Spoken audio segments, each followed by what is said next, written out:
When day comes, we ask ourselves, where can we find the light in this never-ending shade?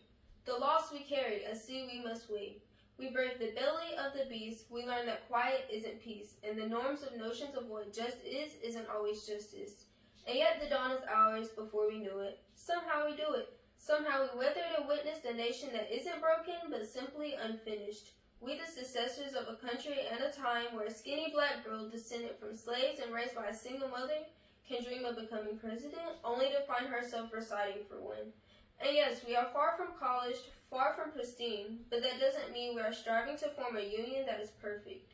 We are striving to forge a union with purpose, to compose a country committed to all cultures, colors, characters, and conditions of man. And so we lift our gaze, not to what stands between us, but what stands before us. We close the divide because we know to put our future first. We must first put our differences aside. We lay down our arms so we can reach out our arms to one another.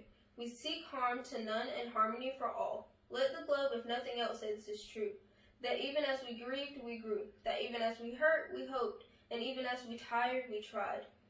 That will forever be tied together, victorious. Not because we were never again known defeat, but because we were never again so division.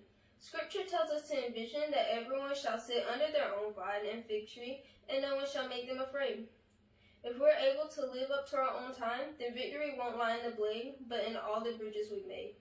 That is the promise to blade. The hill we climb, if only we dare. It's because being American is more than a pride we inherit. It's the paths we step into and how we repair it. We've seen a force that would shatter our nation rather than share it, would destroy our country if it meant delaying democracy, and this effort very nearly succeeded. But while democracy can be periodically delayed, it can never be permanently defeated. In this truth, in this faith we trust, for while we have our eyes on the future, history has its eyes on us. This is the era of redemption we feared at the inception. We did not feel prepared to be the heroes of a terrifying hour, but within it we found the power to author a new chapter, to offer hope and laughter to ourselves. So while once we asked, how could we possibly prevent our catastrophe?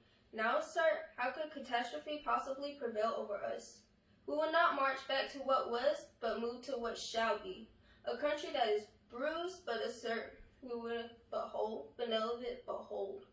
Fierce and free. We will not be turned around or interrupted by intimidation, because we know inaction and inertia will be the inheritance of the next generation, become the future. Our blunders become their burdens, but one thing is certain. If we merge mercy with might and might with right, then love becomes our legacy and change our children's birthright.